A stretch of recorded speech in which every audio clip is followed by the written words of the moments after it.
Masks in Yokohama, Nemesis Sensei, written by Scribbler Johnny, narrated by the author. Chapter 1.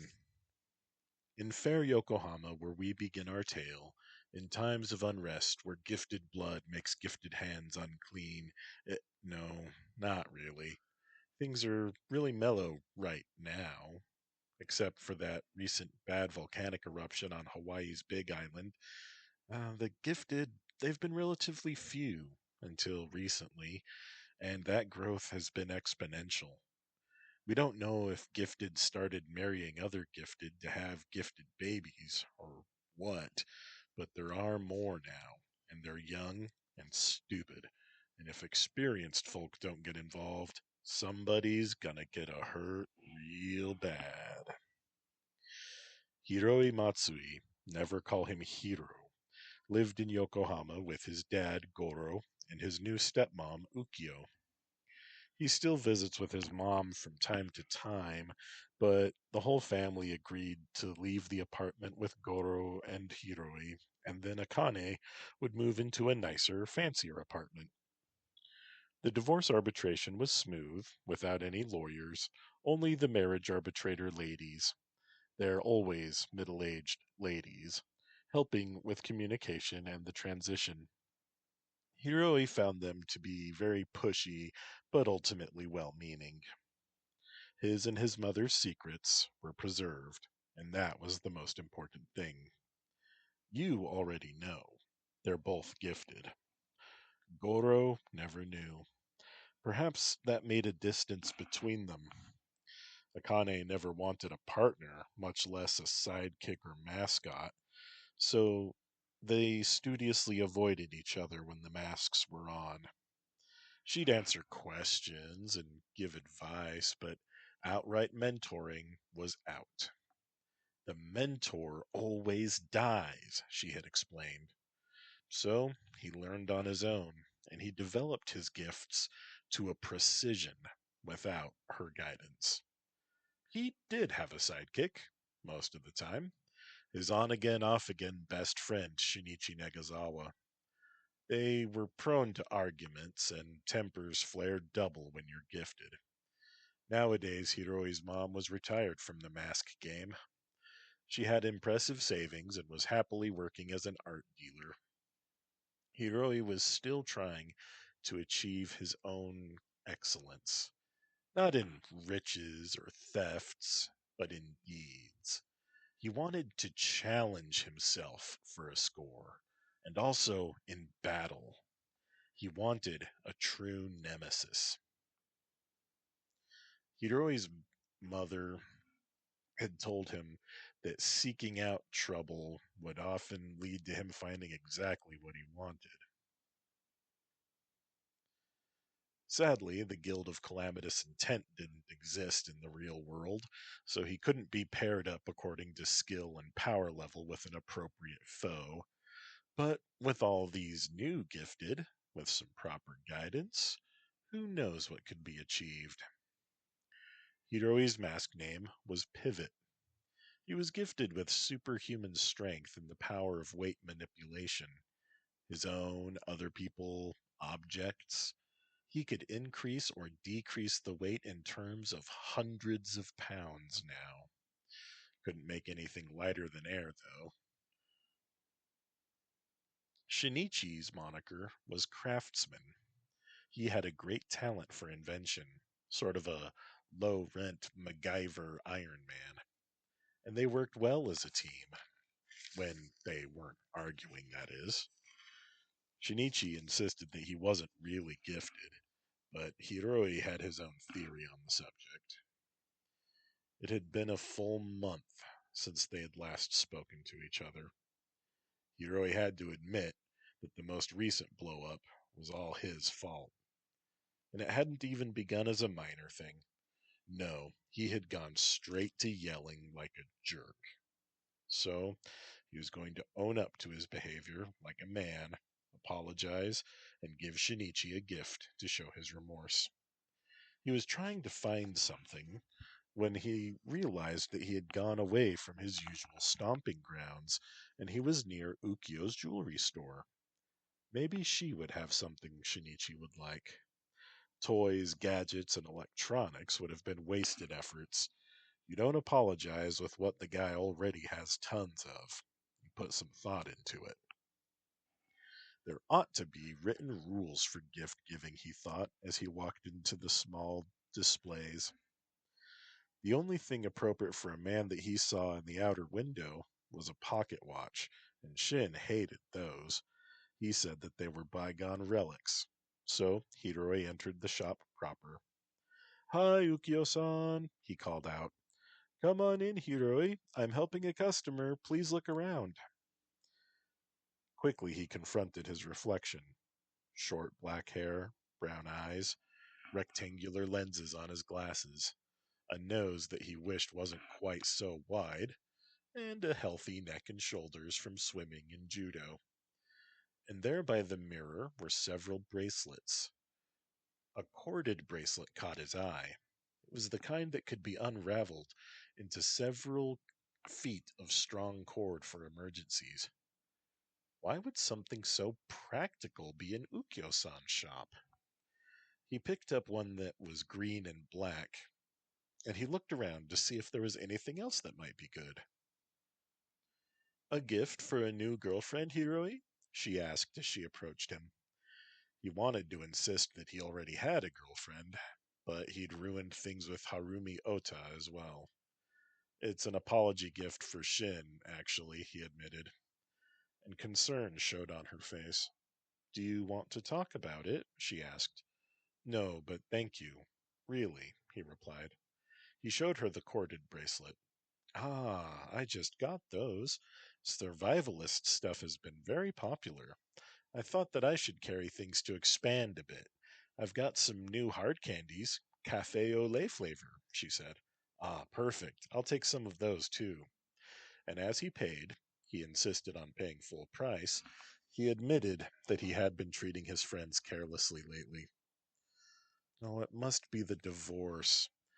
You've been very kind to me, but the adjustment hasn't been easy, he said. Your mother has been distant for years. Do you feel like she abandoned you? She asked. Maybe. Maybe she left so easily it was like she had planned to leave and never thought of me. I mean, I'm 22. I should be able to live apart from my mom by now, but he trailed away and Ukio nodded sadly, and she added, all boys will always need their mothers. I won't try to replace her. I do care about you, though, and I want to be your friend. He nodded. Thank you for the gift bag. I'll see you at home later. And then a young woman was entering as he was leaving. She was built like a brick, Hiroi thought, and wearing unflattering clothing. He heard her say, I'm here for the earrings you ordered for me, Matsui-san, right as the door closed. So she knew his stepmom. He pulled out his phone and called Shinichi from the train station. What do you need? Shin asked gruffly. I was a jerk, and I want to apologize, Hiroi replied. You were. I'm home if you want to come over. I'm at the station now. See you soon. Shinichi hung up without saying another word. He was a man who didn't waste words on niceties. Hiroi was used to it, but it annoyed him. Courtesy costs nothing, he'd been taught by his parents, and he had found them to be correct. Luckily, this time of day wasn't a busy one, so he had no trouble finding a seat on the train. And very quickly, he found himself looking at a teenage girl wearing a sweater vest just like the kind used in the uniforms at his old high school. She should be at school, Hiroi thought, and he tried to dismiss her, but he could not tear his eyes away. And he saw that her eyes looked weird. She must be using a gift, he thought. Very rude to display powers on a train in broad daylight. He strode over to her and he whispered harshly, You're being very rude, girl. Stop using your mind tricks on strangers. You never know who you might offend. Some may retaliate and an innocent could get hurt. He felt the grip on his attention release. He just barely made it off the train in time at Shinichi's stop. Dumb kid. She was lucky he was a villain of principle. Sure, the cliche said everyone was the hero of their own story, but Hiroi had no such illusions. He knew he did bad things for money and the thrill of the challenge. He hurt people sometimes, too. He knew he was one of the bad guys, principles or no. Leaving the train station, he looked around, checking the rooftops. One could not be too wary. He hadn't stayed in the mask game as long as he had by assuming his alter ego was perfectly safe, or by ignoring caution. He couldn't see any sign of a threat or observation, so he weaved into the press of humanity and started making his way towards Shin's apartment. He took an indirect route all the same, lingering at a bookstore's window and pretending to read the release schedules. Techno westerns were coming back. Cyber cowboys. Who would have thought that genre had legs to begin with? Now, cyber ninjas, that was something. He moved on. Hiroi went to the disguised dumbwaiter outside the apartment and began hoisting himself up, hand over hand, through the false ventilation ducts. Shinichi would be immediately alerted to his presence by his security system.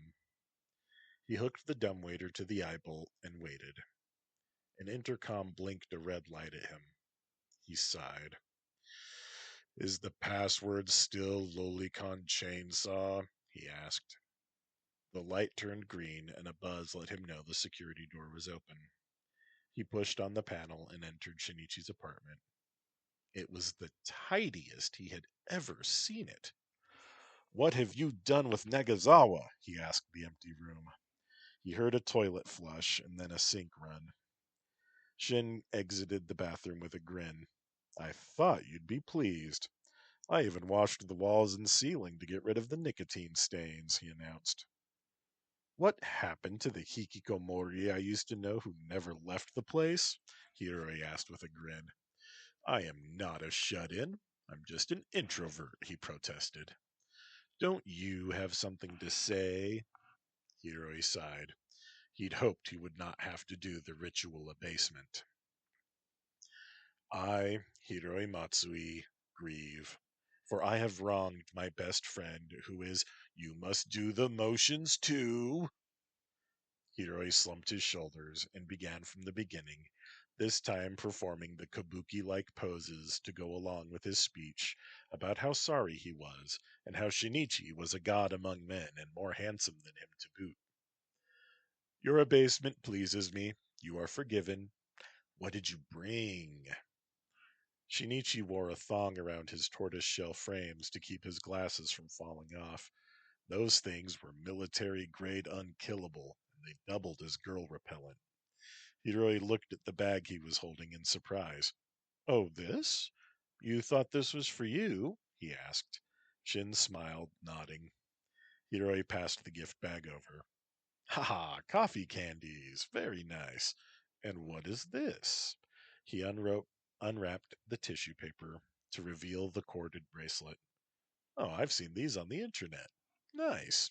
He dropped the bag and tied on the bracelet, and then he took out the bag of hard candies and kicked the paper and the gift bag towards his robot trash compactor, which scooped the refuse into its maw. Lolicon Chainsaw is a dumb password, Hiroi said. Shin stared hard at him. No one would guess it. It stays until the next scheduled change. Hiroi shrugged. He knew to pick his battles.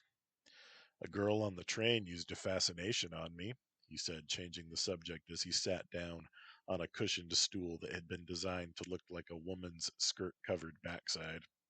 Really? Was she cute? He replied with the so-so gesture. Young. She might be when she's full grown and filled out. She should have been in school. Shin sat down on the matching stool that would look like a bosom. We've got new gifted all the time, he mused. You want to go patrolling, flush out some rookies, and make 'em humble? Read my mind. Got your suit in your satchel? I'd hoped you still had my old spare. I feel nostalgic. I have the purple and gray morph suit, if that's what you meant. Thumbs up. Shin held up his hand. What about rule number one? A body stocking is a poor choice of uniform, even if you wear a utility belt. What will you do if it rains? Hiroi recited. He then shrugged. Let's live dangerously. Shin shook his head. Never catch me going back to my old duds. Neoprene was only slightly better than Lycra. Layers was Shin's new watchword, and he found it worked. Everyone had to find what suited best for them. Hiroi's current uniform was a bit less armored than Shin's, but then again, he was also a lot more agile than Shin, too. The best armor was to not get hit. They examined their map and they plotted out a route, low traffic areas with plenty of lights, just where inexperienced nocturnal adventurers would go to stretch their comfort zone. Hiroi had more in mind than humility lessons. He had decided he really wanted to take some rookies under his wing. He wanted to shake things up. Shinichi would probably not like the idea. He disliked new people at first all the time. He was breaking out of his old rut, though. Maybe he could count on his help. So, why Mr. Tidy all of a sudden? I've been having my eye on a new girl at the bookshop, she'd explained with a smile. Are you going to warn her you're a pervert? Shut up. I have normal tastes, too. Hiroi spanked his seat. I'll hide these stools, of course. She'll get to know my quirky sense of humor before setting foot inside my sanctum in the first place. Hiroi nodded at this. Women tend to have funny ideas about objectification these days. Shinichi laughed. Don't I know it? He then leaned forward. Hey, remember that Oyaji gal I picked up? I tried to tell her my stool wasn't a threat to her, but she still got all self-conscious about her chest and went back to the pachinko parlor. I still see her at the track, but she always looks away from me. His smile did not cover the sadness in his eyes. I can't keep doing that paid dating stuff, he added. It's no way to live. Hiroi asked, what about a mask gal? Some of them are weirdos too. Shin suppressed a shudder. Listen, we've been down that road, the both of us. It's nice to not have to hide, but then you still end up worrying about trust. And some people never want to take off the mask around you. Some people are just cosplayers who get weird when they find out you're gifted. Hiroi pointed at him. Ha! You admit you're gifted. Not really. I'm just a techie and you know it. No, Shin-chan. Your creations are right out of a cartoon. That's your power. You create things and you make them work. Shinichi scoffed. That's not a power. Hey, I looked it up. There's precedent. There's a character called Forge. He does exactly what you do. Shinichi pondered this. Where's this character from? Marvel Comics. Okay, well, assuming you're right, that is a pretty good set. Well, there's more. There's Hephaestus, Daedalus, Archimedes. Shin nodded. Okay, I will accept the theory until proven otherwise. Hiroi stood up and clapped him on the shoulder. Great, let's go eat and then visit your bookstore girl so I can check her out. Hey, you keep away from Mizuki. She's a nice girl, not like those demon women you always go out with. They left his apartment through the front door. Hiroi had to laugh as he pondered this. Harumi wasn't a demon. She just liked starting fires a little too much. Shin snorted and scoffed, and then he coughed as he lit a cigarette. We'll leave that whole kettle of fish aside for now. Harumi Ota, not a demon. Ugh. Well, how about S&M Sadako? That's a point. Wolfgal? She's worth 2 points. Miss Manta? All right, well, what was wrong with her? She was a do gooder who tried to save me. She was a Shotakon who lost interest when she found out how old you were. Hiroi frowned. Really? I thought it was just because she gave me up as a lost cause and moved away to Odaiba. Shinichi shook his head. She flirted with me too until she found out we were the same age. She's a pervert with a boy complex. And now, Hiroi started to feel weird about himself. There was nothing wrong with dating an older woman in itself, but let's go eat. I want some soba, Shin interrupted his thoughts. Well, you're still a lolicon, you know, Hiroi accused. Nope, I only like grown women now. They know what they want out of life. I'm tired of finding girls with big brother complexes who want me to teach them and take care of them and buy expensive crap all the time. I'm done with that. But you still look at those kind of comics, don't you? What I masturbate to is none of your business, Pivot. Hey, no mask names when we're in public. No one pays attention to the conversation of two four-eyed dorks going to the soba shop. They'd think we were just mask otaku. Everyone except other masks. We do have enemies, you know. Live dangerously, right, Mr. Morph Suit? Hiroi had to smile. Danger. Gimme danger. The soba mama heard this and she laughed. So, you want me to add some peppercorn flakes to your soup, Mr. Matsui? He waved it off. No thanks, just some extra soy sauce, please, Oyama-san. The middle-aged woman smiled. Okay, there's other ways to have danger, you know. And she gave them a wink. They paid and took their noodles to a couple of stools. The soba mama, you should go for it. Free noodles if you rock her world. You know her husband isn't giving it to her. He's always practicing his golf swing and dreaming of the club membership he'll never be able to afford, Shinichi said. Dude, no. She was just teasing.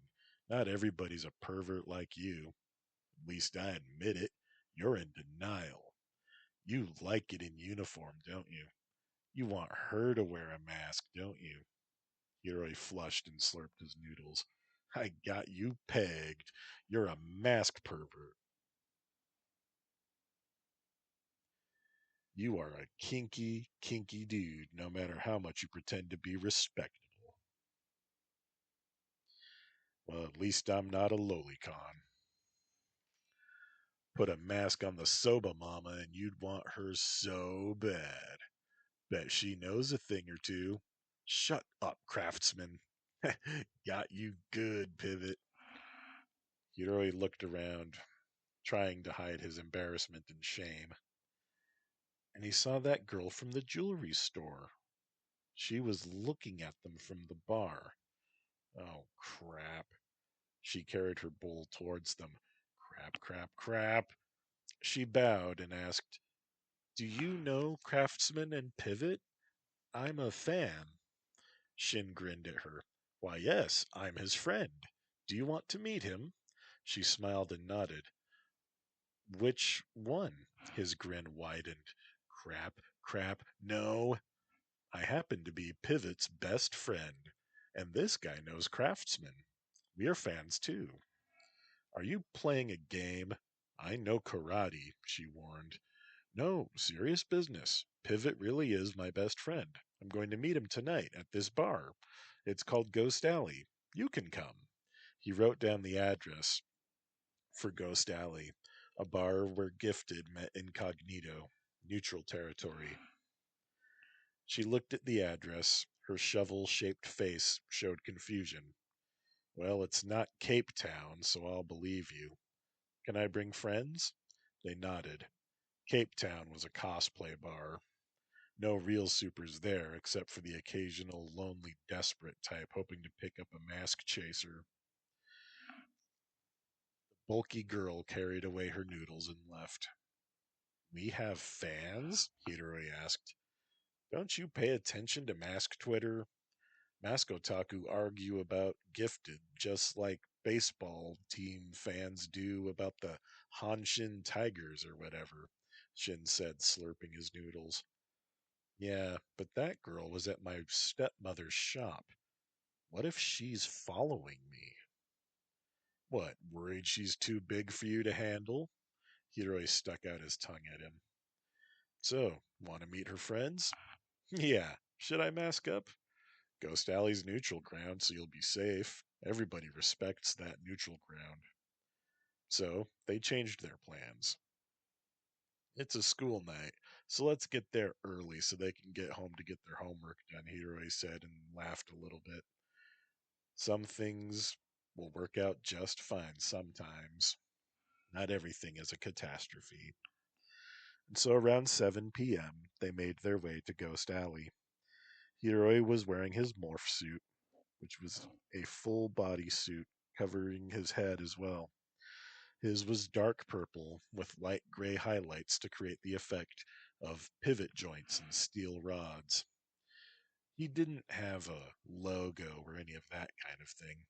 He had no desire to be a market mask, registering his logo as a trademark and doing endorsements or that kind of thing. Besides, what symbol could represent him anyway? He wasn't Spider Man or Batman. If he called himself Weight Man, he would sound like a dorky, forgotten Mega Man villain. Pivot Man was just as bad. So he just used his color scheme as a uniform identifier. His current costume replaced the gray with black for concealment purposes. Shinichi stayed in his civilian clothes, but he did have a spare uniform in his backpack if it became necessary to mask up. Hiroi's goggles were uncomfortable underneath the morph suit's headpiece, which had been another reason he had retired that uniform. He regretted the decision to wear it almost immediately, but he was stuck for it now. He looked around. He found a spot near the bar. Most of the folks he saw there that night were unmasked, but did see Frogman, who, as far as he knew, never went in public unmasked. Dude was seriously paranoid. They had teamed once or twice. One time to steal a shipment of counterfeit Dolce and Gabbana handbags that had been filled with drugs. The triads had agreed to pay for the return of their merchandise in exchange for their discretion. So make sure you don't tell anyone, okay? The Yakuza got mad at them because they would have bought the drugs in the bags just to hurt the triads, and they had sort of hoped that Japanese masks would be Japanese first, masks second. Frankly, Hiroi preferred the triads because he thought they were a bit more civilized than the Yakuza. The Yakuza families always acted like they were doing you a favor, and they were too set in their ways. They were an institution, and Hiroi hated that kind of crap. The Yakuza had their own masks, and they were worse than corporate masks, giving out kerosene for heaters in the winter and making ads to tell people not to be mean to prostitutes. It had been heavily implied that that only applied to tattooed Yakuza prostitutes. Why not just be nice to all sex workers regardless? Theirs was a hard enough life anyway. But the Yaks, they always acted like they were these pillars of the fucking community. And some people even bought it. Oh no, he saw Harumi. He tried to hurry and find a different place to sit, but she spotted him. Well, it's sexy pivot. Want a date? She teased. Please don't embarrass me, Harumi. I'm here for a quiet night before a patrol, he said. Shin, the heel, just sat back waiting for the fireworks. I have not seen this costume in a very long time. Why, not since school. So what's the plan? Just a patrol, Harumi, looking for maybe a sparring partner. She gave a mean smile. Are you sure you're not just going to Cape Town to try and forget about Foxfire? She used her mask name. Foxfire and I had differences. We decided it was best to separate. Good night, Harumi. You mean Foxfire dumped your ass because you're a jerk." She stormed off. Well, she's got it out of her system. She just needed to call it a victory, Hiroi said. Sure, Shinichi said. It's not that she's a crazy demon woman. She just had to save face. Their energy drinks were dropped off by a waiter named Eikichi who had worked there since before Ghost Alley was a mask bar. It used to be a horror movie bar. A lot of the decorations still attested to its roots. Hiroi sucked his drink through a straw, through his mask. Ah, here came that bulldog girl and her friends in uniform, and they were looking like ridiculous manga characters with altered school uniforms for their costumes, and they wore plain goggles instead of masks. He was going to have his work cut out for him. Shin waved them over. You shouldn't have come in uniform because now we know who you are, Shin teased. You still don't know who we are, said the boy who was with her. He stepped in front of the two girls. I'm Bullet Train. This is Cute Peach and Oni Girl. Well, I assume you know Pivot. I'm Shinichi. Cute Peach? Really? Rule number one, names matter. What are your powers? Hiroi asked scornfully. I can fascinate people and I can control plants, Cute Peach replied. Look, your orange hairdo is cute and it's a distinctive look, but that name has to go. No one is going to surrender to Cute Peach. Maybe call yourself Flytrap or Deadly Nightshade, he suggested. Bullet Train whispered, Deadly Nightshade is a very good name. I'm not trying to scare people. I want to be a nice, heroic girl that people can look up to. Someone who helps people, Cute Peach protested. Okay, maybe change it to Surprise Rose and invest in some sleeping gas grenades. Oni Girl said, I like Surprise Rose. Maybe meet halfway and be Surprise Peach? Okay, Surprise Peach it is. I'll just change my Facebook page. Can we sit? Surprise Peach asked, sitting without waiting for permission. Her teammates also joined them at their table. My friend Hiroi told me about a girl who mesmerized him on the train. Was that you, Peach-kun? Hiroi asked. Yes, there was a man who lectured me about practicing my powers on strangers. All right, next question. Did your kids do your homework before you left home? Most of it, Bullet Train admitted and then blushed. Rule number one, do not ignore your studies.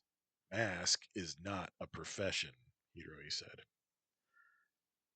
I thought that rule number one was, Oni Girl began, but Shinichi interrupted.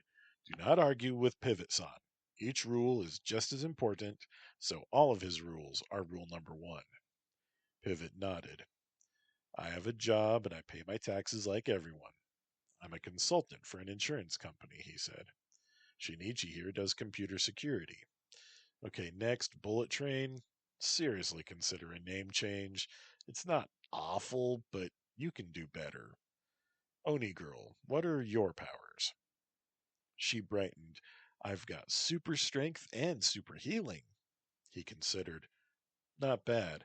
I would have picked something like Unbreakable Girl, but Oni Girl works. I say stick with it. Bullet Train said, My powers are speed and an inertia shield.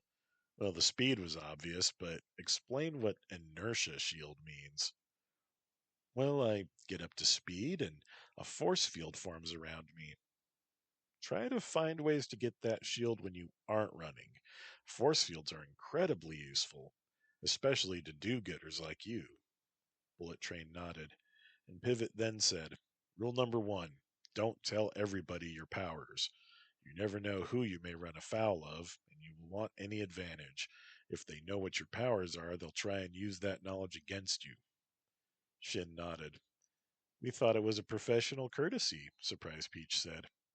Remember rule number one? Pivot asked. Mask is not a profession, Oni Girl recited. Pivot nodded. Yeah, you're not completely hopeless. Meet up with my friend Hiroi here at 2 p.m. on Sunday, and training will begin. Don't wear uniforms, wear workout clothes. Won't you be teaching us? Bullet Train asked. Hello, I'm a bad guy. Hiroi likes mentoring kids. If you cross pivot, expect no mercy just because of your inexperience. And Shinichi added, yeah, Craftsman won't take it easy on you either. Neither would Foxfire if you run afoul of her. Honestly, stay away from Foxfire, Pivot added. You know Foxfire too? Surprised Peach asked. We used to be a team. Didn't you know? Pivot asked. She shook her head. Ah, rule number one, study other masks. Learn from their mistakes if you can, Pivot said. The three teens bowed together. And one more rule, wear actual masks. Goggles provide protection, but they're very inadequate for concealment. Life is not like comic books, he added. And then he bowed to them in return. And Shin said, be careful now. Yokohama can get rough at night.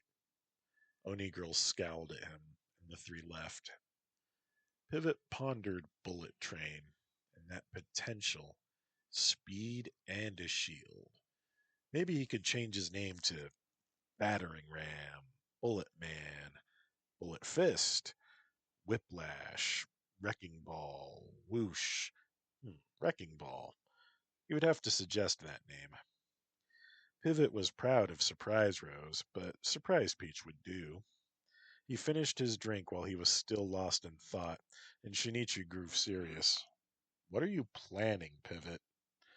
A weapon to point at people I don't like. People like Entropos, Pivot said.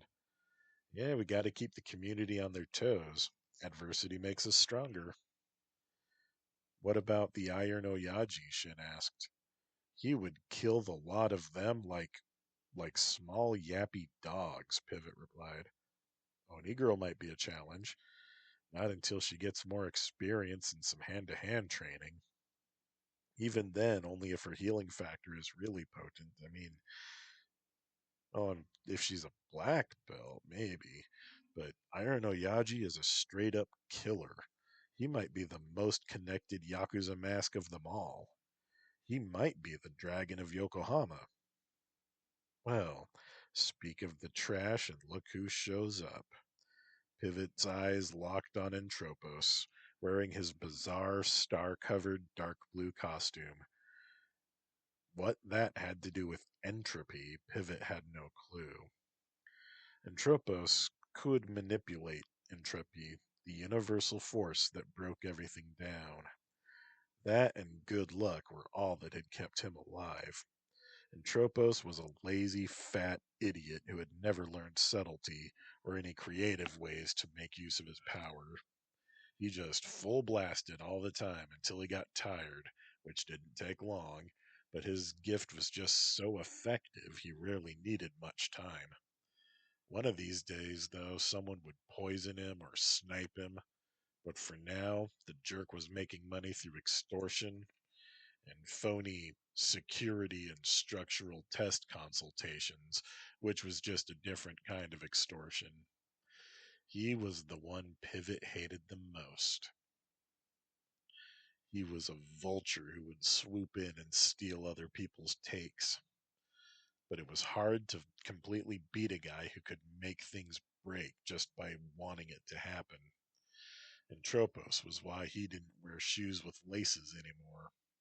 Buckles weren't perfect, but they were less prone to catastrophe if they failed, and it was easier for a shoelace to come untied than for a buckle to break. Those first battles they had been rather embarrassing. He had underestimated the jerk, tell the truth and shame the devil, but he would be ready the next time they met on the streets. Tropos thought nothing of ambushing somebody on their way back from a score to steal their earnings. He and Pivot hated that pig with a rare ferocity. When they left, they avoided Entropos. Pivot changed back into his street clothes in a bathroom at a busy cafe down the road. No one noticed, he hoped. They went to Games Corner and rented a Go board. Games Corner was a hobby shop and game store. Hiroi still had a passion for playing Go. The goal was not to win, it was to play a perfect game. They played for 2 hours before Shin conceded, and they separated for the night. We'll have to go on a real patrol next time. I have a new toy I want to test, Shinichi said. You got it, Four Eyes, Hiroi said with a smile. He looked down at the board, and he finished the game alone. Shin ended up winning. Hiroi texted him the news. I wouldn't have won if I was still playing. You stay away from Mizuki now, Shin replied. Hiroi smiled and then returned the Go board. The clerk, who was a plain-looking woman his age with a kind smile, nodded at him, and she asked, Do you play Go competitively? Oh, no, I'm not good enough, he said with a soft chuckle. Forgive me, but I watched, and I think you would do well, she said, smiling again, and he saw she had crooked teeth. Hiroi smiled and introduced himself. The clerk introduced herself as Eri, like in Metal Slug. Eri was a blonde mercenary in the video game. Oh, I like Fio most, but Eri's nice, he declared, and then he paused. I mean, Eri laughed, covering her mouth. So forward, Hiroi-san. What can I say? She teased. Oh, don't worry. I left my gun at home with my glasses. Hiroi laughed at himself more than her joke. Could I meet you for coffee sometime? He asked suddenly. Eri stopped smiling and very seriously handed him her business card, using both hands like a salaryman. That may be enjoyable, she said in a formal tone of voice. He looked at her card and tucked it into his front pocket, noting her email address. Of course, he had his own double-sided English and Japanese business cards, which he gave to her just as formally. He decided he liked her.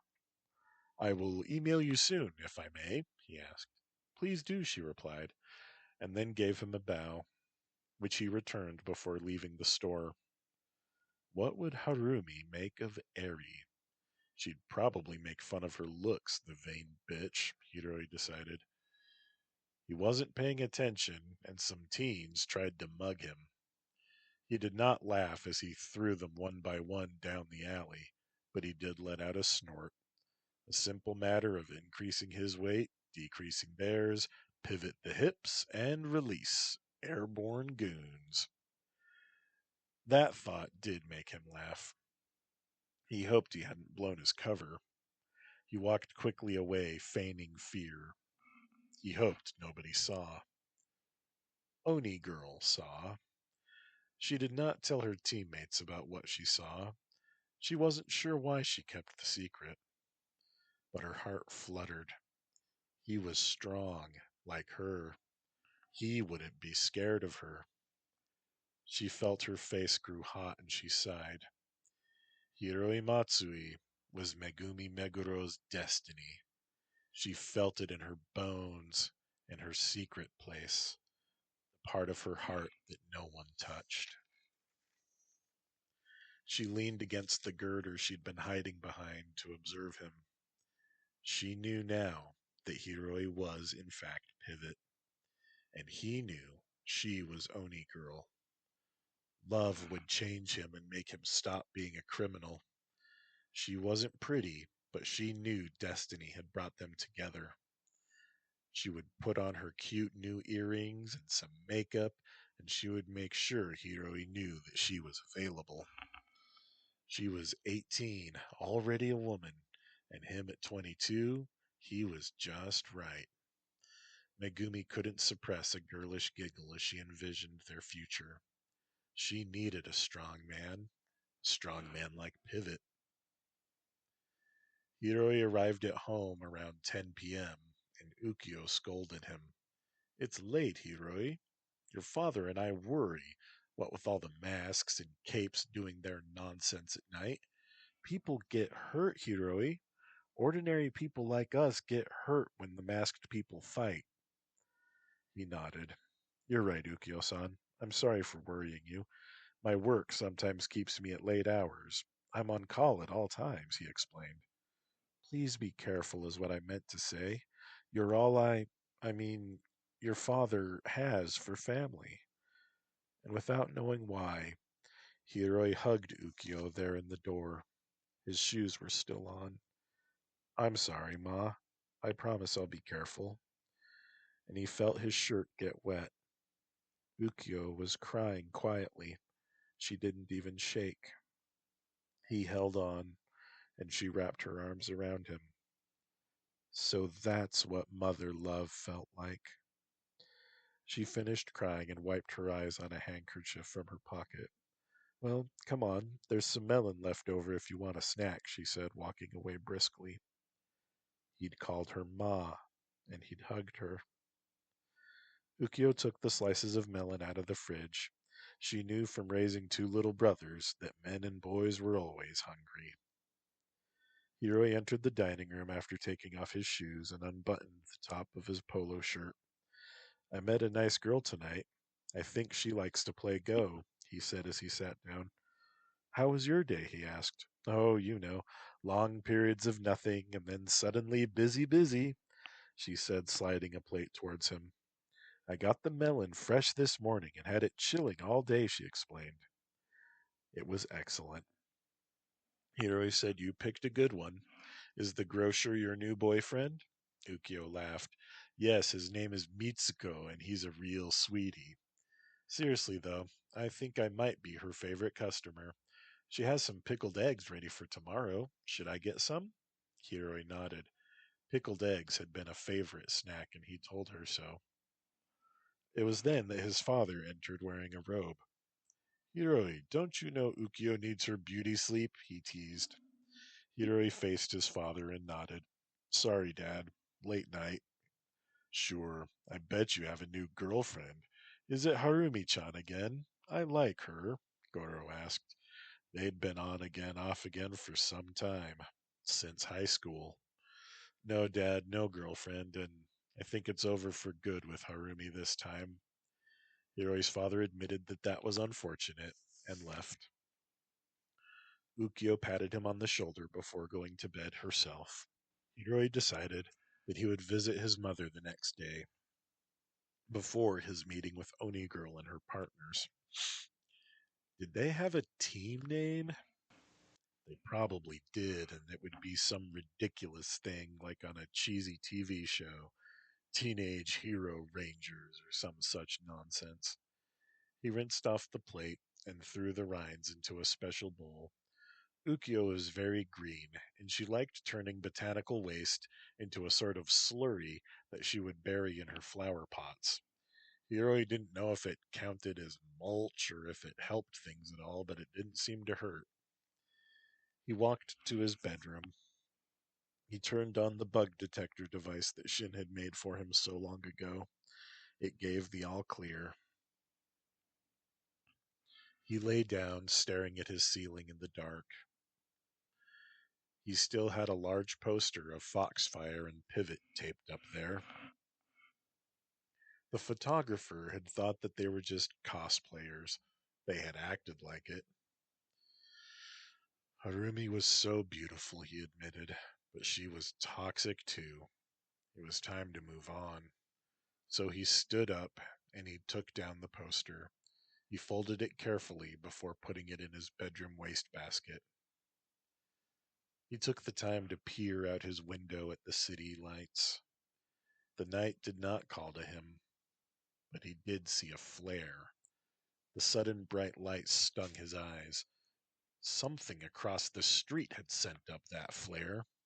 He pulled on his glasses, and as his vision cleared, he saw Foxfire. Crap. She waved and beckoned him. He opened his window, and he beckoned her. A spurt of flame, and she flew to his window. She scrambled inside with his help. She kissed him possessively.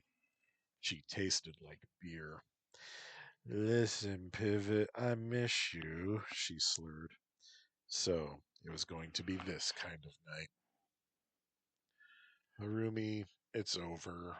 I'm not masked, so I'm Hiroi, remember? He said patiently. He set her down on his desk chair. Well, I am masked, so it's foxfire to you. Don't you care that I miss you? She protested. Of course I care, but we broke up enough times. It's finally over. She began to cry. Hiroi, nobody loves you like me do. I know you better anybody, she mumbled. He tried to hush her. Foxfire, we had good times. We had bad times, but it's really, really over. You need to go home and go to sleep. He tried to pull her to her feet, but she shook her head. I want to sleep in your bed, like a real girlfriend. Foxfire, you were my real girlfriend once. I need you to leave. Instead of leaving, she clumsily began pulling up her shirt. You don't want me to leave. You don't want these to leave either. He tried to stop her. Stop this. You're embarrassing me. Hiroi, I'm hot, hot for you. She sing-songed in a tuneless, drunken melody, and she tried to give him a kiss. Your tears dried up pretty quick, didn't they? Are you even actually drunk? Yes, sir, I am drunk. Drunk and horny. So do the thing where I'm light as a bird and then pull me back down to earth. I'm not going to do that. I'm going to throw you out my window and let you glide down to safety. I'm staying in your bed, or I'm burning your whole building down, she said, grinning fiercely. Blackmailing me with innocent lives? You're sick, Foxfire, he hissed. He didn't want to risk it, so he closed the window. Remember, you blackmailed me, he insisted, and he lay down in his pants, still shirtless. Foxfire stumbled to lay down beside him. He lightened her as a precaution. She smiled at the familiar sensation and fell beside him, weighing maybe 2 pounds. I know you want me, baby, she said, her breath reeking. He grimaced and rolled over, putting his back to her. She bit his bare shoulder gently, and then she kissed the bite. But then she was snoring. He turned to face her again and removed her hood and her mask. Costuming can interfere with blood and airflow when someone's sleeping and drunk. And, in for a penny and for a pound, he took off her boots and the rest of her uniform. Underneath, she was wearing black underwear, and against her pale skin, he found it incredibly sexy. He covered her in a blanket and tried to sleep. The morning was going to be a bitch. He had a sex dream and he woke up hard. Damn it. Harumi noticed this in her groggy, hungover state. Oh, dreamed of me, eh? Well, the dream came true, lover boy. You come over here, she whispered. How could you think about sex at a time like this? He asked. Cures what ails. Go get me some apple juice and give me a good morning screw, she ordered. He began to move on instinct, but then he stopped. No, you are going to get dressed and go home. Okay, hero, if that's how you want it, she said. It's over, Harumi. You dumped me this time, so victory is yours. Goodbye. Don't you love me? No, we're done. Liar. I know you want me so bad it hurts. Right now. You want me, and you want Foxfire to watch your back in the night. No, it's over. Please leave. No, I'm staying because you want me, and I want you back. I'm going to talk to your stepmom and your dad. You will not Leave now, or I toss you out and throw your clothes after you. You wouldn't dare, he sighed. She had him there. Please leave and don't come back, he asked. I need you, she said. No, you don't. You're a strong, independent woman. You told me so. Constantly. She pulled his hand to her breast. We're good together. He pulled his hand away. No, we aren't. You blame me for everything bad, and you go through phases of man hating, and you burn things that you shouldn't. What about you? I'm a control freak, and I don't like the music you like, and my nose is too big, and I'm not as smart as you, and I don't get drunk with you anymore. He climbed out of bed and handed her over her shirt. Dress and go. Do not talk to Ukyo. Do not talk to my dad. Do not steal my keys. Do not pass go, she said. She took her shirt and pulled it on. He braced for the next part. Here it would come. Who is she? She accused. I'm 100% single, he replied. Is she a mask? I do not have a girlfriend. Is she one of those schoolgirls I saw at Ghost Alley? That orange haired slut? No one. She took her pants from his outstretched hand. I'm the best you ever had. That's why you're still single. Nobody compares. I haven't been looking.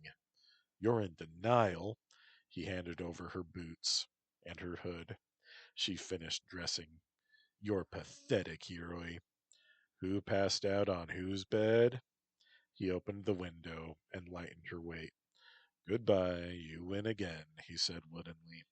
She jumped and glided down to the street. He released his control on her weight and shut the window as she ran away.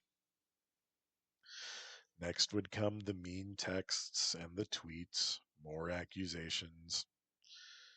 Maybe Shinichi was right and Harumi was a demon woman. And it wasn't that Harumi was necessarily jealous. She didn't think that Hiroi should want anyone but her at all. The only friend she had allowed him to have was Shinichi. She had dominated his life and his time. It was really for the best to be apart. Just to be safe, he checked the gauges on his fire extinguishers and his utility belt. They were fully charged. He also cleaned out his canteen and filled it with clean water for the night's activities. She had called him a control freak in the past. Yeah, he was a freak about being in control of his own destiny in life. The time would come when she found someone else, and then she'd be their problem. Hiroi ate some toast with butter and jam after the morning hygiene ritual, and he headed out the door with his uniform and gear packed into his satchel with his laptop. First, to his mother's gallery. It was on the far side of town, as if she wanted to distance herself from her ex husband and son. Maybe she did. It was rush time when he got to the train, standing room only. After several stops, he found a seat, but by the next stop, he had given it up to an elderly gentleman. And then, before he knew it, it was the stop he wanted. It had the makings to be a scorcher that day, and it felt like an omen, considering his trouble with Harumi. But he wasn't superstitious. Still, he stopped to get a water from a mobile drink vendor bought. It was one of Shinichi's patents. He had sold it to a soda company, and then squandered most of that money. Giving a poor person a whole lot of money in one go makes them go crazy. They spend it as fast as they can before they lose it. Shinichi eventually learned how to manage his money, but he still tried to not have enough to be rich at the same time. He didn't like what money did to him. Sure, he wasn't exactly poor now, but poverty stays in you, like diabetes. Hiroi tossed the empty bottle into the recycling can, and he made his way to his mother's gallery. It was called Extraordinary People Gallery. She didn't have a sign that proclaimed she was a retired mask, but she didn't try too hard to be incognito. He entered the blessedly air conditioned art gallery, and he was surprised to see a man and a girl there. She looked to be about 12 years old, and she was absolutely festooned with accessories. She wore key rings on her person. The man, her father, he guessed, looked a bit familiar. Hiroi approached cautiously. Akane Matsui, she kept her married name for convenience's sake, was dressed to the nines. Even her glasses were designer label. Her hair was in a stylish bun with evil looking metal skewers holding it in place. Ah, this is my son, Hiroi. Hiroi, these are the Fukugawas, Gombe and Katsumi. His mother spotted him and made the introductions. You look familiar, Fukugawa san, Hiroi admitted. And then Gombe began singing a pop song from when Hiroi was a kid, and recognition dawned. Gombe Fukugawa, you were Gochan. I bought all your albums, Gochan, Hiroi said with a sheepish grin, and he was embarrassed to call the middle aged man by his stage name. He had had that back when he was a 19-year-old pop singer, but Gombe wasn't embarrassed at all. Thanks for supporting me. I wanted to make people happy, especially here in my hometown, he said, giving his hand. Hiroi shook it gladly, and then asked, Does Katsumi-chan get embarrassed when you meet fans? Every time, she said with a frown. Oh, please understand, to you, he's your dad. But to some of us, he was a hero or a big brother. He did a lot of work for environmental awareness and international friendship. He was a goodwill ambassador to North Korea, and that was a big deal, Hiroi explained. It didn't accomplish anything. President Kim just got drunk on cognac and let us give people at the concert free food, and then I was confined to my room and rushed home the very next day, Gombe said sadly. But you tried. No one was thinking of North Korea at that time. It was all Russia and America and nuclear war fears, Hiroi insisted. Gombe nodded. And then Hiroi began to sing Gombe's hit song, Winter is cold, but our hearts are warm. Gombe joined with him, and Katsumi grunted her disgust and walked away. They laughed. I had my first kiss to that song, Hiroi said, still laughing. So many of my fans wrote me to tell me the same thing. It made me so happy, Gombe replied. What happened to your career? Pop singers like me have built in expiration dates. You either became a TV shill or a shopkeeper or something like that afterward. But not you, Akane replied. Not me, Gombe agreed. I went to college and I saved my money and started a public relations company. Akane nodded at him again, as if signaling something. I also had a second job. I was big man, he confessed. Ah, I knew. That means you battled Yokai Girl, Hiroi exclaimed. Gombe nodded at Akane. We had a professional respect. We made an agreement after our second battle, certain rules that we both abided by. No following each other home, no targeting family, no revealing identities, that kind of thing, Gombe said. And Hiroi's mom laughed. We settled it over all night sushi at Abu Kabu. And then Katsumi called out, Matsui san, is this painting available in a print? Akane walked over and the men followed her. The painting was of Yokai Girl with an outline of a badger around her, implying that she was about to transform.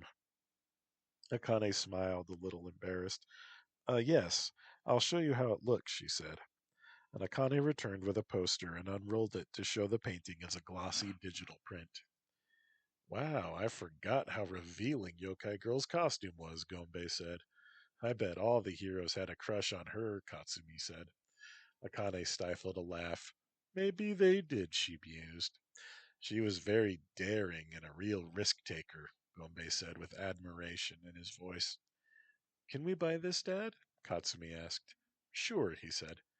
Did you ever find out who she really was? I mean, under the mask? She asked as Akane carried the poster away. I did, but I can't tell. People have a right to their privacy, Gonbei said. You smooched, didn't you? She asked as they walked to the cash register. Gonbei flushed. Well, maybe. I hadn't met your mom yet, you know. I don't remember. You did. My friend says you smooched all the masked girls. Akane heard this and she laughed softly. It's okay, Go-chan. Admit the truth. In those days, all the masks were kissing and dating and being very secretive about it all. Gombe let out a chuckle. Well, okay. Big Man did get kisses from Yokai Girl from time to time, even though they were fighting, he admitted. And Hammerhead and Tengu Woman and Wooden Miko and Golden Carp and Akane trailed off smiling. Hiroi picked it up. And Honor Roll Momo and Genius Sally, the Dutch Wonder Girl. Word got around about a handsome mask who looked like Gochan. Ooh, a Dutch girl. Was she blonde? Katsumi asked. Gombe shook his head. She had auburn hair, and she was very shy, as I remember, he said, reminiscing. So, who came first, Big Man or Gochan? Hiroi asked. I was Big Man first. After my record contract didn't get renewed, I worked for the city council, and I told the council president my identity, Gombe replied. Katsumi looked pointedly at Hiroi. Do masks these days do that? Smooch all the time? I don't know. My friend Pivot doesn't tell me about his personal life, Hiroi replied. My friend says that you are Pivot, Katsumi said. I can't be Pivot. I'm a busy office worker. You are Pivot. My friend knows. He can read minds, Katsumi insisted. Katsu-chan, we should go and pay Matsui-san and get going. No talking about Gongdora, Gombe said, pulling out his wallet. Gongdora? Hiroi asked. Sounds like a kaiju from an old movie. Gongdora is my friend. He's from another dimension, Katsumi said. Akane put a wrapped poster into a bag and handed it over to Katsumi. Thanks for coming, Katsumi-chan. I hope you have a nice day. I won't tell anybody that you're Pivot, Hiroi-san, Katsumi said as Gombe pulled her away. Hiroi waved and let out a deep sigh. Mom, I've got trouble with Harumi again, he said downcast. I don't know how I can help you, son. I've told you everything I can about relationships, and that girl is dangerous and crazy, she replied. And masks don't turn each other in to the police, Hiroi said. I guess you'll have to fight her about it, Akane said. Mom, that's crazy. I can't fight my ex-girlfriend, he protested. That's all I got, she admitted. Thanks anyway, he said and waved goodbye. Goodbye, Hiroi. What was Akane Matsui's deal? Why couldn't she just act like a normal mom once? And then he was on autopilot, walking back to the train station. Suddenly, without quite knowing why, he stopped, and he saw the red torii gate of a shrine, and he clapped twice to wake up the local deity and walked to the shrine. Like all Shinto shrines, it was surrounded by plants to be an island of nature and green in a city, and he read the sign.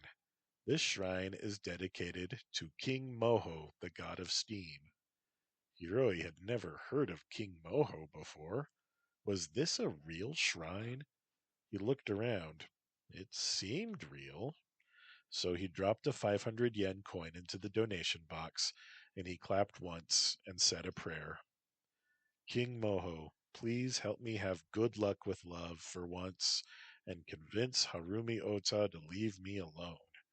She's a fire mask, so maybe she'll listen to you since you're the god of steam.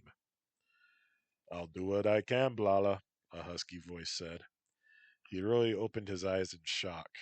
He saw a portly Hawaiian man in an aloha shirt and swim trunks.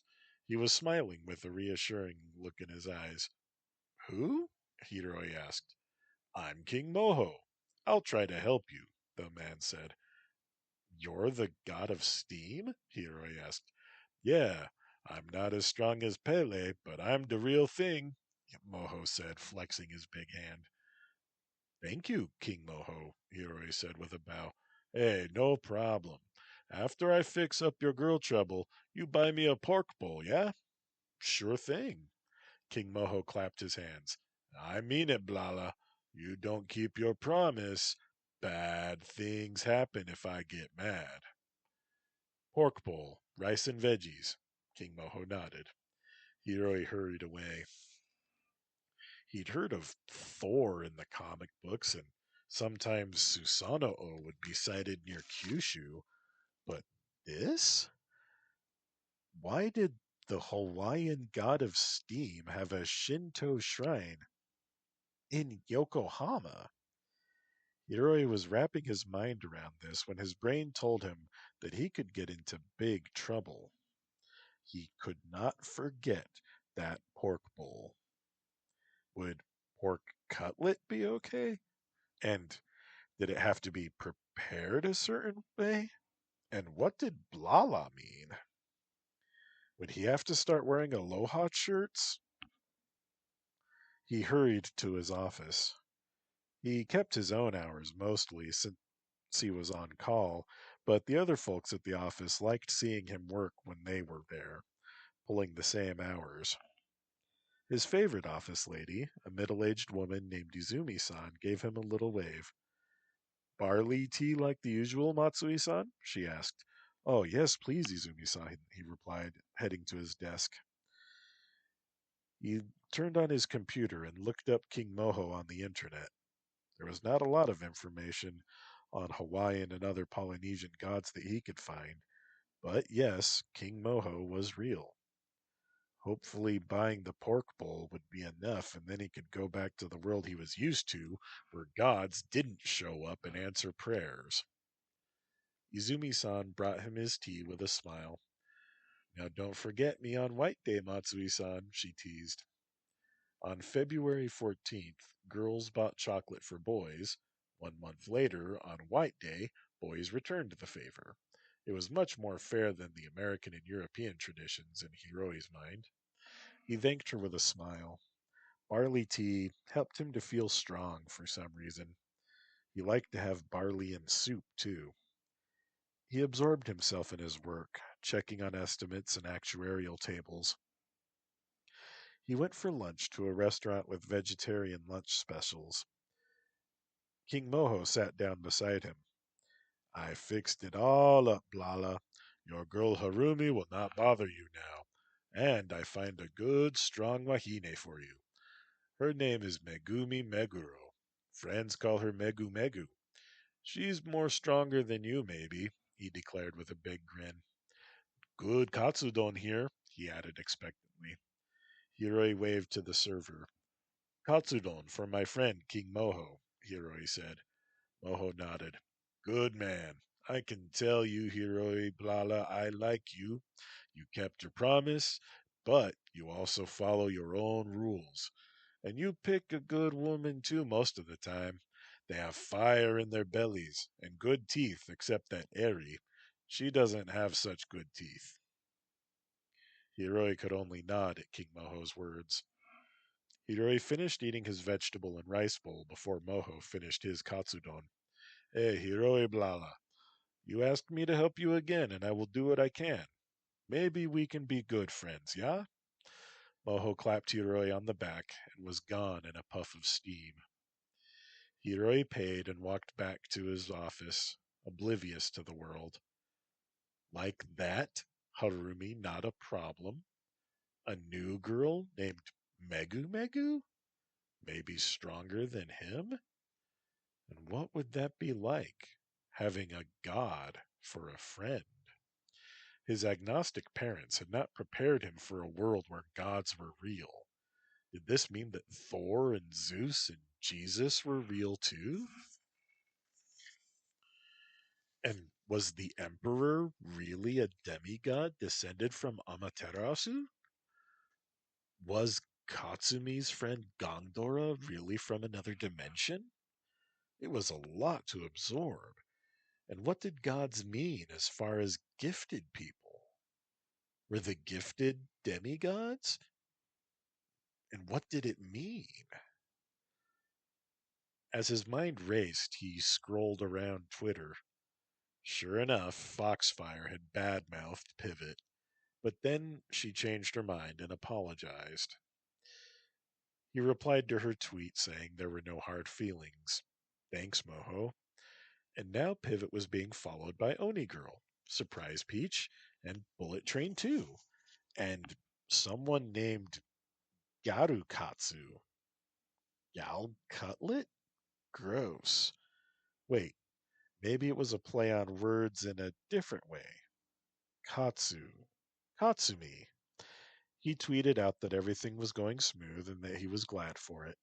He would let his rivals and enemies wonder. He found he still had difficulty concentrating on his work after that. He knew that he really should keep working. Hiroi was able to get his work done, and he left only an hour before the others in his section. He thanked his colleagues for their hard work with a bow before leaving. Instead of going home, he went to his dad's pool. Swimming always helped clear his head.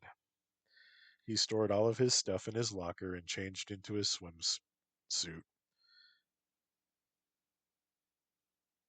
The pool would close soon enough. Hiroi was swimming and saw that there were also some middle-aged ladies who seemed to be there in a group. They eyed his body with open admiration. Hiroi didn't mind. He'd been doing it long enough at this pool. There at the swimming pool, and then when he was in uniform, were the only times women really looked at him. With his glasses and intentionally nondescript clothes and haircut, he could vanish into the sea of strangers. He told himself he liked the anonymity, but still, he wouldn't have minded being better looking. He swam until it was just him and the water. His thoughts were finally quiet, moving, breathing, hearing his heart beat and hearing the displacement of the water. In time, he climbed out of the pool and walked to where his towel waited. Entropos walked in from the lobby. Rule number one, showmanship can be an effective tool if you don't overdo it and get caught monologuing. So he played dumb. Who are you? He asked, wiping himself off. Entropos laughed. Everyone knows me. I am Entropos, the master of entropy. He took a pose. Idiot. Sorry, never heard of you. The pool closes in a few minutes, Hiroi replied with a small bow. Oh, stop the act, Pivot.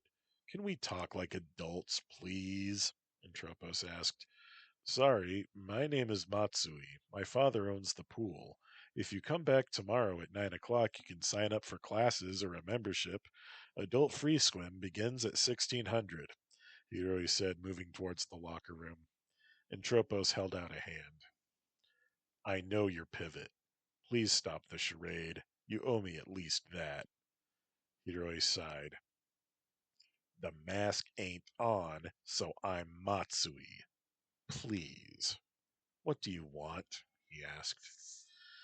Okay, Matsui. Something weird is happening with my gift, and you're my most honest enemy. You're the closest thing to a friend I have. Tropos began. Be that as it may, you have come here to my father's establishment in uniform. That is an act of aggression, Hiroi said, and continued. Wait outside while I dress, and then we can talk. No reason not to be civil. I came to parley, and you don't trust me, Entropos countered. I don't see a white flag, Hiroi replied as he pushed past. Entropos walked to the lobby, Hiroi saw as he walked. He changed into his uniform without showering. He'd probably regret it later, but he wanted to conclude this business as quickly as possible. His new uniform consisted of dark purple pants with armored mesh sewn in, as well as built-in knee pads and butt pads. He buckled on his boots, which were black. His long-sleeved shirt had those black joints and rods described earlier, and also some armor mesh and Kevlar gloves. He wore a neck gaiter that he pulled and tucked over his head and mouth, so that he looked rather like a ninja. His mask had protected prescription lenses sewn in and doubled as a padded leather helmet on top of the neck gaiter. He put his work clothes into his satchel and carried it out to the lobby. Well, Entropos, let's walk, he said, heading out the door without waiting for his enemy. Entropos hurried to catch up, and they walked in silence for a while, then cut away towards a building site which was closed for the evening. Let's begin by setting rules. First, you want to talk, send me a tweet, or show up in your civvies if you come on to a civilian location. Second, you stay the hell away from my home, my business, and my family business. Third, you do the same with my associates. Agreed? Pivot said abruptly. Entropos nodded. Your word, Pivot insisted. I agree, Entropos said. Pivot nodded. Speak, he commanded. Entropos looked around and fidgeted with his domino-style mask. So, my power is acting in odd ways. Pivot waited for him to continue. I'm noticing it activating on its own. Entropos finished, and Pivot nodded. Any changes in your life, emotional mental state, diet? Pivot asked. Entropos asked, what's diet got to do with it? Have your eating habits changed? He insisted. Entropos nodded. Try taking multivitamins. See if that helps. If not, talk to a nutritionist and get on a good balanced diet. Your power and your control may depend on some nutrient. We don't fully understand how our gifts work all the way. It's worth a try, Pivot said. Thank you, Pivot. Yeah, I want you at your best when next we battle so that no one can make excuses and has to admit that I beat you clean, Pivot said. Sure. Give me 5 minutes lead? I'm not going to follow you. Some of us have lives. Oh, go dance in traffic, Pivot. And Tropos jogged away laughing. Not believing her luck, Oni girl saw Entropos walking right by the pool where she went for her lessons. If she crushed his enemy, Pivot would be grateful. And how fortunate she was on a patrol. She bumped into the overweight villain, knocking him back several steps. Hey, you want to spar, Entropos? She asked with a grin. Listen, miss, I'm not in the mood right now, he began. Your consent is not necessary, pig, she interrupted, and flung him over her shoulder. She jumped to a steel awning of a garage and then jumped again, heading for a nearby building site. It was perfect. It was perfect. She was so smart. And Tropos screamed girlishly as she hauled him along. She slipped when she landed and fell on her butt in a puddle of cold, muddy water. And Tropos rolled onto the ground, groaning. How do you compensate for inertia? Pivot asked her. He was here. Oh, just great. Oni girl scrambled to her feet and brushed at her skirt. Pivot-san, I'm not sure. I just used my muscles, she said. And then she looked at Entropos. Get up, Entropos. Battle me, she ordered. Entropos clutched his stomach and groaned. I surrender, okay? I'm hurt pretty bad. Please call an ambulance? He asked. She looked at Pivot. Well, you're a do-gooder. Call an ambulance. Don't be a sore winner, Pivot said. She pulled up her skirt to get at her cell phone and accidentally flashed her bra at Pivot. She dialed to get an ambulance on the phone. Pivot rolled Entropos over to give him a brief examination. Well, nothing broken or dislocated, so it must be internal. Don't die, okay? Pivot asked. Entropos made a rude gesture.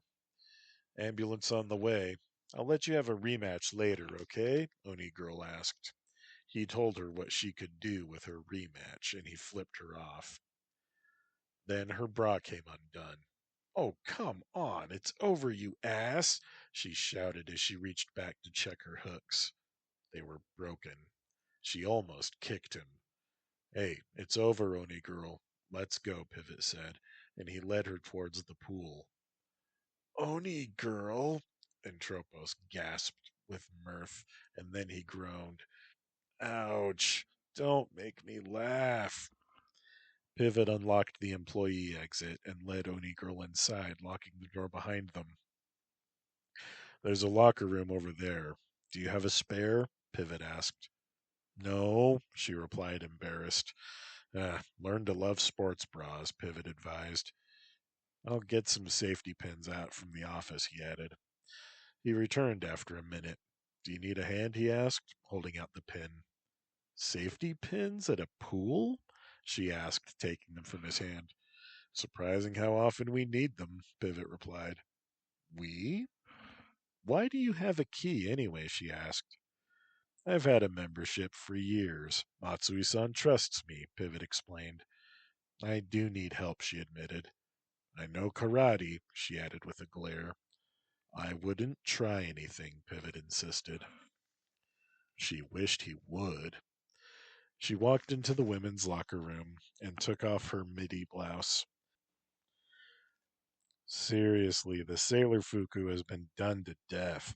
Consider a new uniform, Pivot said as he pulled her straps together. Well, not every hook is broken. That's good news, he added. Oni Girl scoffed. I don't get that much allowance, Pivot. Do you want to be my sugar daddy? She asked, handing over a pin. Was this bulldog woman seriously flirting with him? He pinned the straps together silently. Next, he said. She gave him the other pin. And then Oni Girl sighed. I know I'm not pretty or sexy like Foxfire, but you can't hurt me, and I'm a virgin, she said, making her case. He pinned. Next. She gave him the final pin. At least say something. I have feelings, she shouted. He pinned. Now that you aren't holding anything sharp, let's talk, Pivot said, and he sat down on a bench. Oni Girl turned to face him, holding her blouse over her chest.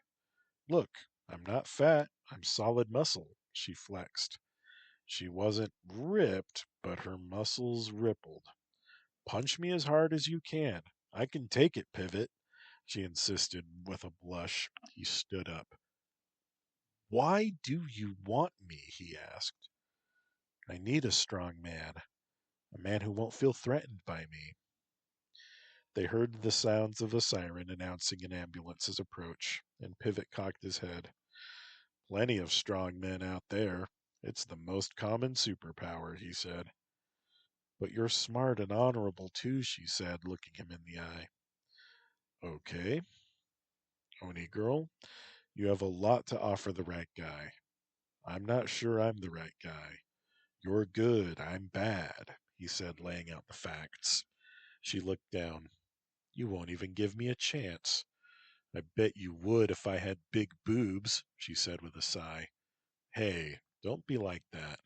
I'm not one of those guys who only wants one thing. You're more than a body, you're a person. You're a good person who wants to help people with the gift she's been given. Me, I'm a selfish jerk, he said softly.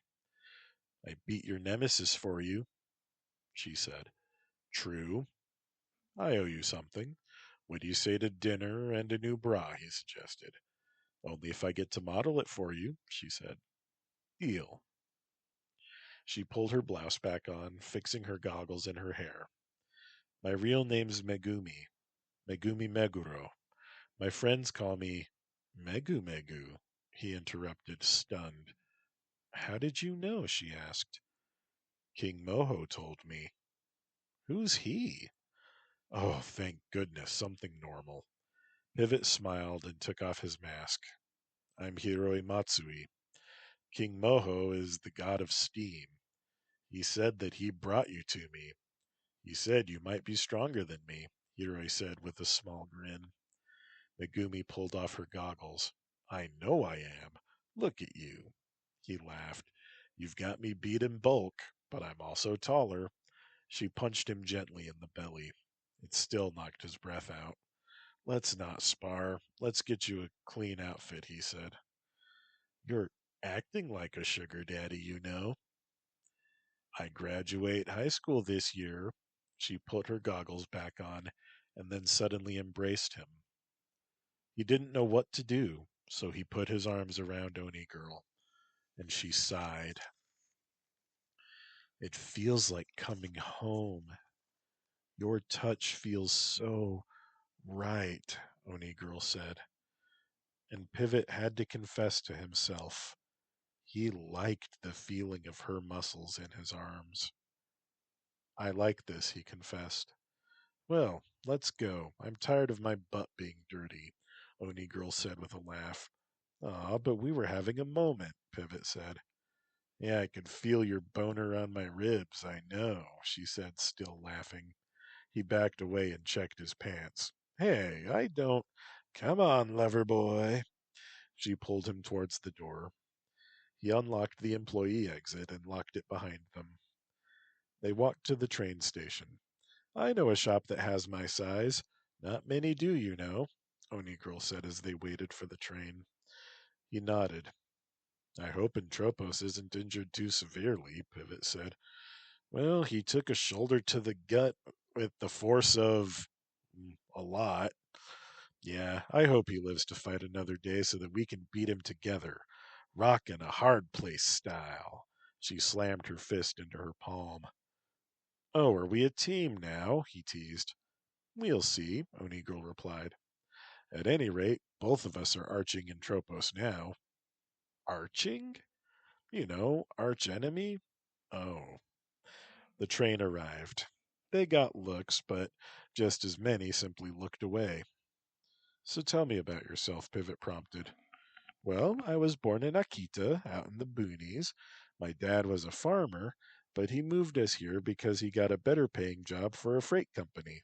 So he works at a shipyard. I'm planning on becoming a veterinary technician. My scores are good enough for a decent university, she replied. Well, that's nice, but what about you? He replied. Oh, I'm playful and I like helping people, and my mom says I'm sweet. I love eclairs, and I need to eat a lot of iron rich foods and protein. So even though I'd prefer to be a vegetarian, I can't, or I'll lose my gifts. Ah, an unwilling omnivore. I'm an indiscriminate omnivore myself. I like eating veggies as well as meat. Well, what about you? She asked. Well, I'm a sarcastic, selfish jerk, and Craftsman says I'm a mask pervert. Kinky. Does that mean you like doing it in uniform? Outside? Oni Girl asked. I don't know, never tried. I never dated a girl who wasn't a mask, though, Pivot answered. They reached her stop, so she led him away from the station. The clothing store had a masked mannequin in the display, and there was one wearing bunny ears. There was lots of lycra. Come on, it's okay, Oni Girl said, pulling him inside. Megumi, who's your friend? Asked a clerk. Oni Girl, please. This is Pivot. He's the real thing, Oni Girl said, displaying Pivot. He nodded, embarrassed. Now I need a new skirt, a blouse, and underwear. And shoes? She looked at Pivot hopefully. And shoes, he added. Yay, Oni Girl said. The clerk, who he learned was named Natsuko, led them over to the dressing rooms. I'll get some cute things in your size, Oni Girl, Natsuko declared. You can take off your mask, Pivot-san. There's no cameras here, and we are discreet. We have lots of mask customers.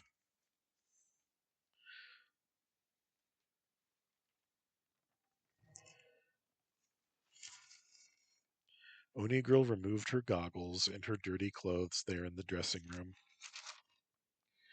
You should change too, Pivot. We're going out, she declared. Pivot entered the adjacent dressing room with his satchel, and he changed.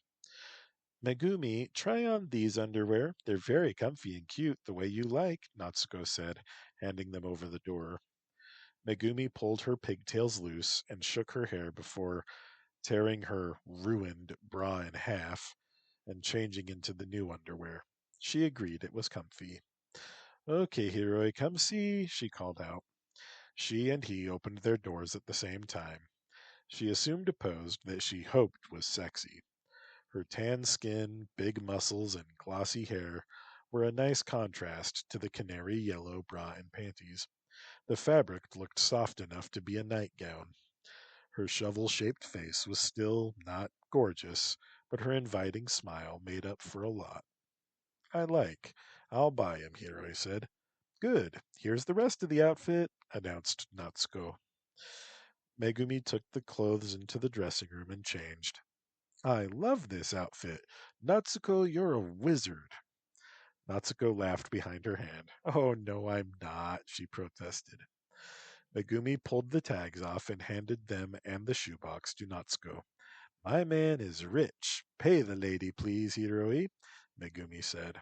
He appraised her. He could see them together. He did like her. He paid.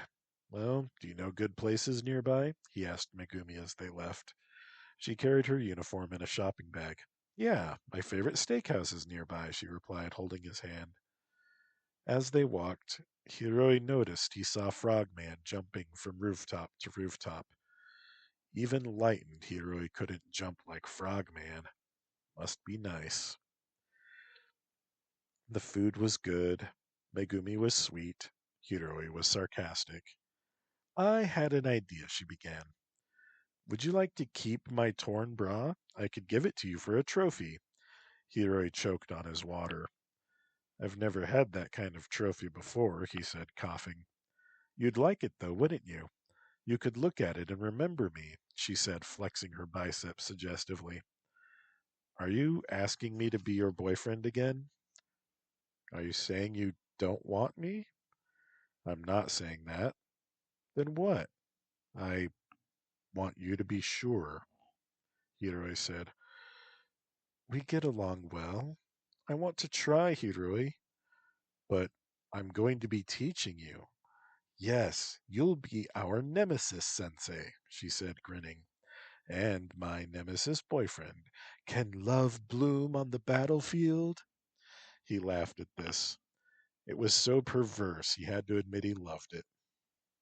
He took her hand. Okay, Megu Megu, let's try. He left to use the bathroom. He left his satchel behind, trusting her. Megumi folded up her destroyed pink bra inside the bag and placed the nondescript bundle into Hiroi's satchel where it could be a surprise for him. It was so exciting. Her first real boyfriend, and a villain, too. She was going to win his heart and make him into a good guy. And together they would clean up Yokohama. Won't her teammates be surprised?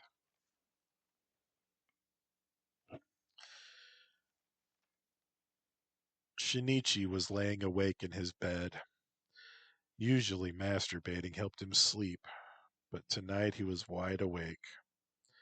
Hanako, he said, activating his virtual assistant. I'm ready, Shinichi, came the feminine voice from the receiver. Play my love song playlist and dance for me.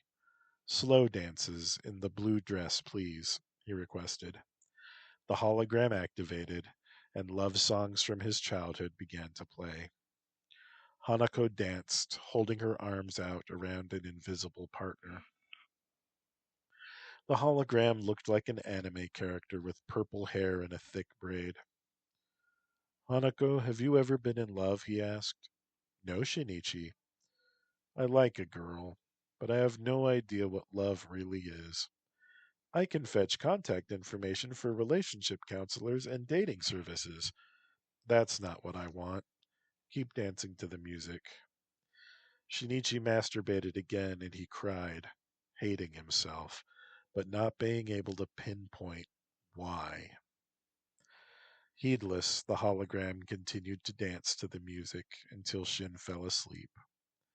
Hanako detected the change in his respiration and heart rate and went into standby mode, silencing the music and the hologram projector going dark, but for the soothing blue mood light that Shin liked to have for when he woke in the middle of the night.